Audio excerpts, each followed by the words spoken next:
I really like Jake a lot, you know, but once he's in that ring, he has to fight like his life is dependent on it, because it will be.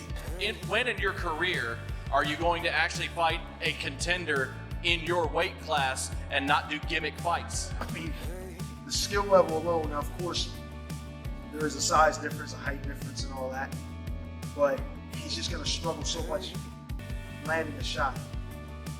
You know, it's just gonna look bad. In a stunning twist, boxing legend Mike Tyson made an unexpected appearance at the Jake Paul vs. Gervonta Davis press conference, electrifying the crowd.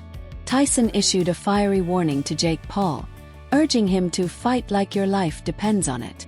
With his trademark intensity, Tyson made it clear that stepping into the ring with a ruthless warrior like Davis is no joke. It's survival. I saw Jake Paul's fat body videos, and if you think he's taking his training seriously for you. Listen, I think he's taking it very, very seriously because his health depends on it. And yeah, he's nobody I'm not looking past him. I'm taking him like that. The Jake Paul vs. Gervonta Tank Davis fight has evolved beyond a mere spectacle, officially classified as an exhibition match due to major concerns over their drastic size and weight difference. The Florida Athletic Commission refused to sanction it as a professional bout, citing safety issues. Under the finalized terms, the fighters will compete in 10 3-minute rounds with 12-ounce gloves, and knockouts will count. Notably, the outcome will be determined by 2 human judges and 1 AI judge, an innovative addition aimed at ensuring greater fairness, accuracy, and objectivity in the scoring process. First attack fight is getting really weird. Gervonta looks scared for his life because the rules are out. They're crazy. Oh, so everyone thought that the fight was at 190. It said it's at 195, and this weight difference is scaring the life out of little Tank. Over 10 3-minute rounds. The next dispute comes with the gloves. Little Tank is used to fighting in 8-ounce gloves. Baby glove. This fight will be in 12. That might be too small. Also, Tank just fought in a 12 3-minute round fight against Roach. Yes, and now he's fighting in 10 3-minute rounds, which isn't too bad. Exhibition though, can he win? Yes, he can actually win. It will be overlooked by 3 sanctioned judges. So he can actually still win and knock him out. But here's the trick. His body punches open. And there's a reason. That's because Tank said, look, this is a bit unfair. I don't want to punch up. I want to punch at my head high. Where does it fall? At Jake Paul's belly. So apparently we've heard there's no knockdown rules, but aside from that, it's pretty well-rounded fight. Oh yeah, there's some drug that's involved.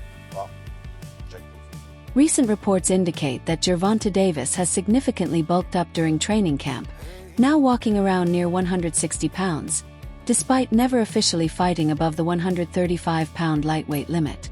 This weight gain brings him closer to the agreed catch weight for his exhibition clash with Jake Paul.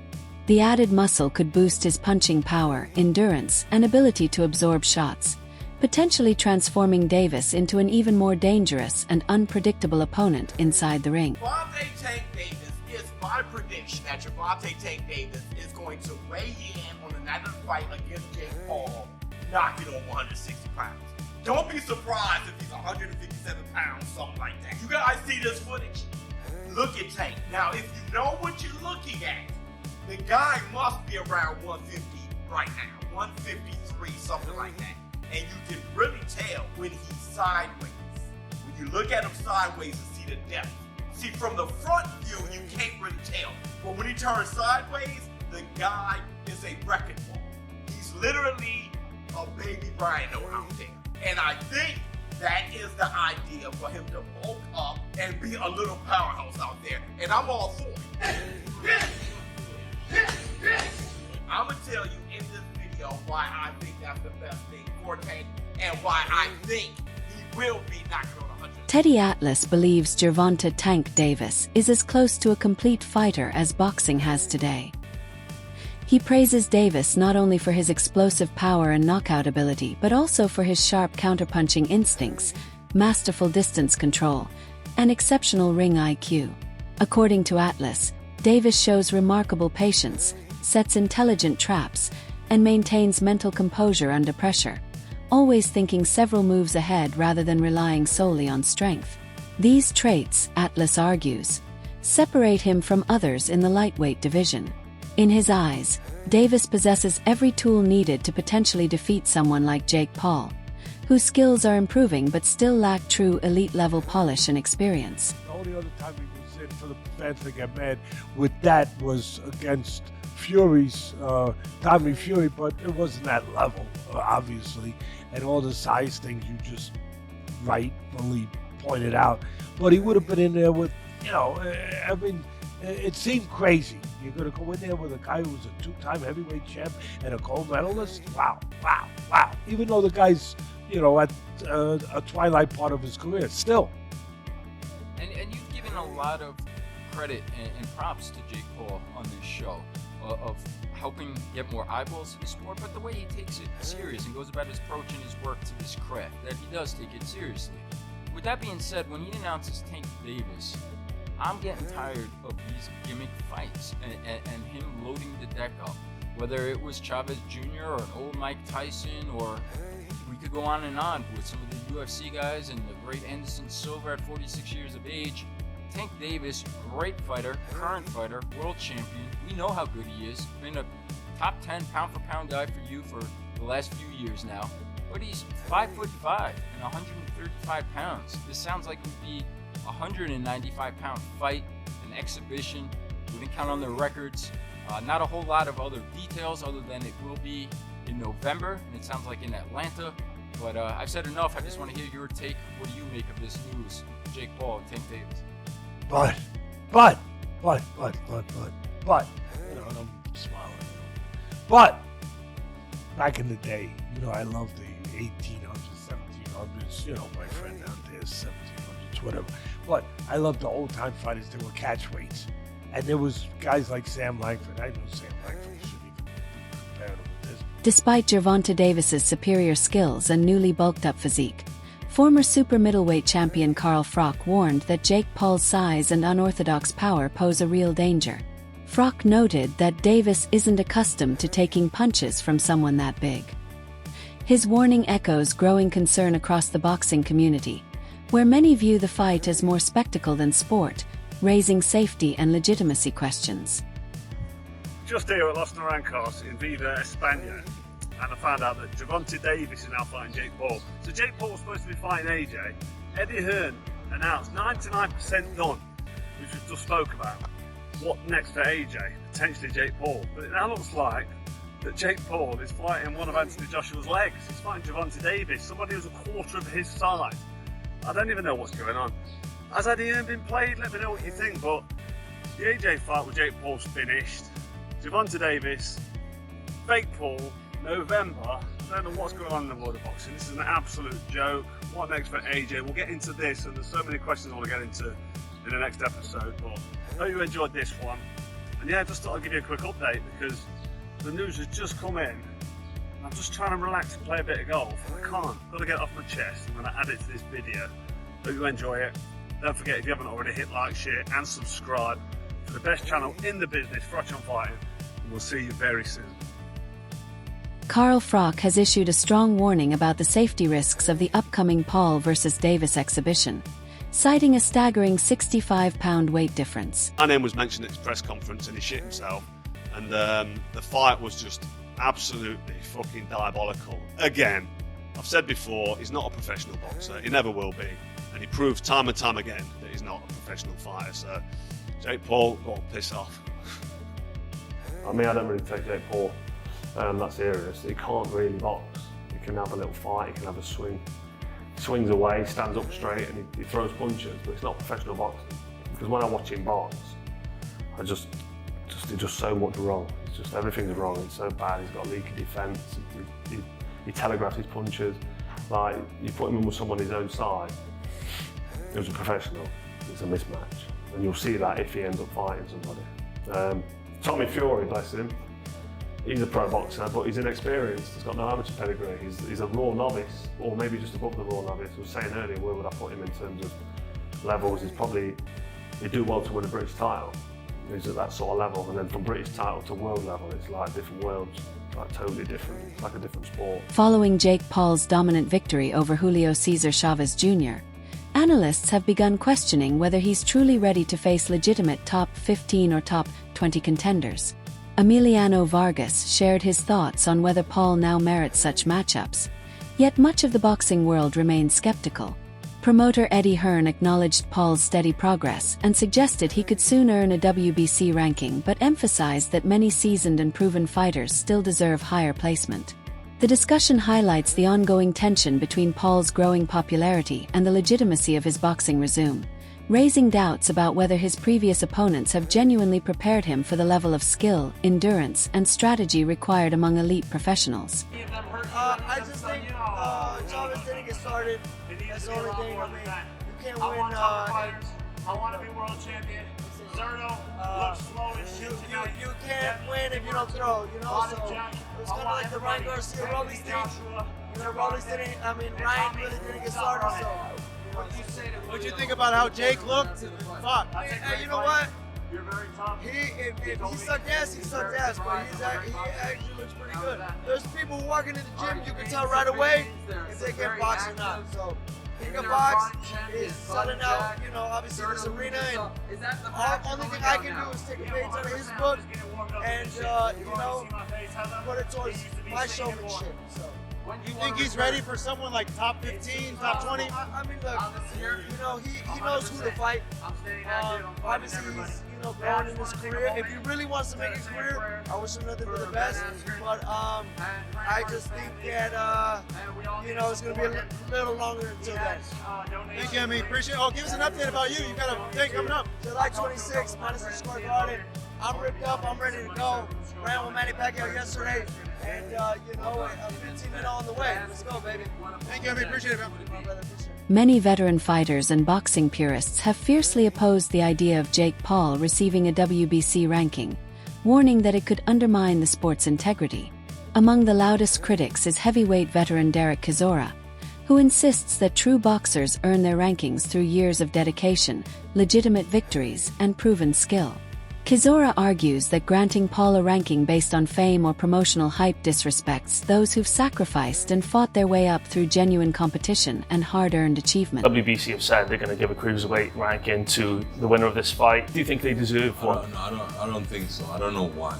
It's hard enough for real athletes, for real boxers, to get those rankings, and then suddenly this Solomon Sousa decides to give double ranking because he's getting some greens in his, you know, in his back pocket. No, that is disgrace to boxing. Sports commentator Stephen A. Smith emphasized the staggering size and pedigree gap in the upcoming Jake Paul versus Gervonta Davis fight. While Paul typically weighs over 200 pounds, Davis is a natural lightweight champion, a contrast that hasn't gone unnoticed by fans or critics. Smith questioned whether promoting such lopsided high-profile matchups helps or harms the sport, warning that turning boxing into spectacle-driven entertainment risks diminishing its authenticity and overshadowing the true spirit of competitive, skill-based fighting. Can't buy the hype at this particular moment in time. Now, I'll give Jake Paul credit for this. At least he's in the ring with a boxer. But 57 years old is 57 years old. And 57 years old and formally walking into a UFC fight as an audience member, as a patron with a cane. It's hard to believe a year later that you're going to be in any condition to really, really fight. I hope I'm wrong, but I don't know. And if you're Jake Paul, here's what I want to say to you. It's Mike Tyson, that's fine. It's a money fight, I get you, and you want to make money. But at some point in time, if you keep telling us that you're taking boxing seriously and you want to be recognized as a big-time boxer/fighter, you're going to have to fight somebody closer to your age, who is a contender at the very least in the sport and who lives with it every single day. Could you please get in the ring with somebody? Pretty please with sugar on top. Stephen A. Smith delivered a strong response following the controversial majority draw between Gervonta Davis and Lamont Roach in March. He highlighted the strength of Davis's impressive record and rejected any claims that criticism was justified. According to Smith, Davis displayed true championship composure by remaining unfazed amid controversy. His immediate acceptance of a rematch, Smith noted, reflected the mindset of a confident fighter determined to reassert his dominance and prove himself once again at the sport's highest level. Gervonta Davis might be every bit as box office as Maverick himself. As exciting, as electric, because this dude performs every time out, y'all. Wherever Davis goes, wherever he fights, fans justifiably follow. He's that special. And Davis is without a doubt one of the top 5 pound-for-pound fighters in the world right now. Don't you even doubt it. Stephen A. Smith argued that an established, proven champion facing an inexperienced or lower-tier opponent risks damaging his legacy. He claimed the matchup is far beneath Gervonta "Tank" Davis's level and went so far as to say Davis should be ashamed of it. Smith also condemned the recent trend of mismatched exhibition fights, such as Jake Paul versus Mike Tyson, saying he was saddened and even disgusted by the spectacle. He urged Paul to seek genuine competition against legitimate fighters, not retired athletes or faded celebrities seeking publicity. Paul is a professional. At some point in time, I don't give a damn if it's a light heavyweight. Better be a Bivol, a super middleweight, Canelo, Mexican Monster, David Benavidez, somebody that actually has a reputation. The time has come for Jake Paul to step into the ring with a cat who actually boxes for a living and give us that fight. I appreciate the fact of him promoting. I appreciate him having the cachet as a former YouTuber turned boxer. I like Jake Paul. I respect Jake Paul. I'm just saying, because I like him and because I respect him, I want to see him in the ring. And I don't want to hear, I know his numbers are better, but then he gonna say, I don't need Canelo, Canelo needs me. Well, wait a minute. It ain't just about popularity, bro. Meanwhile, Gervonta Davis's longtime trainer, Calvin Ford, boldly claimed that the only person capable of defeating Tank is Tank himself. Speaking with Stephen A. Smith, Ford stated, "Only Tank can beat Tank," emphasizing that no opponent has truly pushed Davis to his limits yet. He added that the world has still not witnessed Davis's full potential and that his focus remains on helping Tank unlock new levels of skill, discipline, and greatness inside the ring. Who do you want to see? You, as a guy that's in his trainer, that's like a father figure to him, you're training him all the time, you know him, both y'all from the streets of Baltimore the whole bit. Who do you want to see Tank fight? I want him to get all of them that ran their mouth. Give me the names. I need names, Calvin. I need names. You already know. We went down, we working on the big 4. It was Garcia, that's the first one. Roma, I hope we get him soon. Shakur, he's going to get it. He knows he's going to get it. It's just Bob is in charge of that. You know what I'm saying? Bob know what he's doing over there. You can't tell Bob how to run his game because he's like a vet at this. He's been doing it for so many years. That's going to happen. All the fights that we'll want, they have no choice. They want to take the fight when it's time to take the fight. It's just right now, who's going to take the fight? That's the question. Shakur Stevenson didn't mince words, slamming the idea of Gervonta "Tank" Davis fighting Jake Paul as a terrible mismatch given their huge size difference. He argued that Davis should face a real high-level boxer instead, saying such an exhibition disrespects the sport compared to a true unification bout between elite fighters. Stevenson also pointed out that Davis could earn far more and gain greater respect by taking on genuine top-tier competition, positioning himself as the more deserving and challenging opponent for Tank. Fight Jake Paul instead. What do you think of that? I think that's terrible. Why? I mean, I get it, because at the end of the day, it's a money business, and you want to make the most money, but from what I'm hearing, he can make more money in a fight with me. And if that's the case, why not fight me? Sure. Do you think he beats Jake Paul? Do I think he beats Jake? Yeah. I mean, it's a huge size advantage, though. It is, but I think Tank got the skills to make sure he come out on top. Do you think that Jake has gone better? Yeah, I think actually Jake got tremendously better from the time frame that he started till now. And in the right situation, I also could see him become a world champion. Really? Joe Budden believes Gervonta "Tank" Davis's decision to take the Jake Paul fight is completely logical and financially strategic. He views it as a smart business move, arguing that if a fighter can seize a lucrative opportunity, there's no reason not to. Boxing, Budden notes, has always had a financial side, and Tank is simply mastering the game. Budden also addressed speculation after Lamont Roach's Instagram post hinted that Jake Paul's contract included a mandatory rematch clause. He suggested that Netflix might have paid to remove that. I'm surprised because it sounded like Jake Paul and Joshua was getting closer and closer for January. However, there have been rumours of Gervonta Davis versus Jake Paul in the past. I think with Gervonta Davis's kind of legal problems in the last month or so and rumours about his retirement, I don't think it's a massive shock that he is taking this Jake Paul fight if it is going to go ahead, purely for the reason that it's a lot of money for maybe not the most difficult job that he's going to have in his career. So it's a strange one, but yeah, it's just another kind of day in the sport, really, isn't it? Will Jake Paul's hype survive under pressure? Or will Gervonta Davis's skill and experience completely expose him? Share below.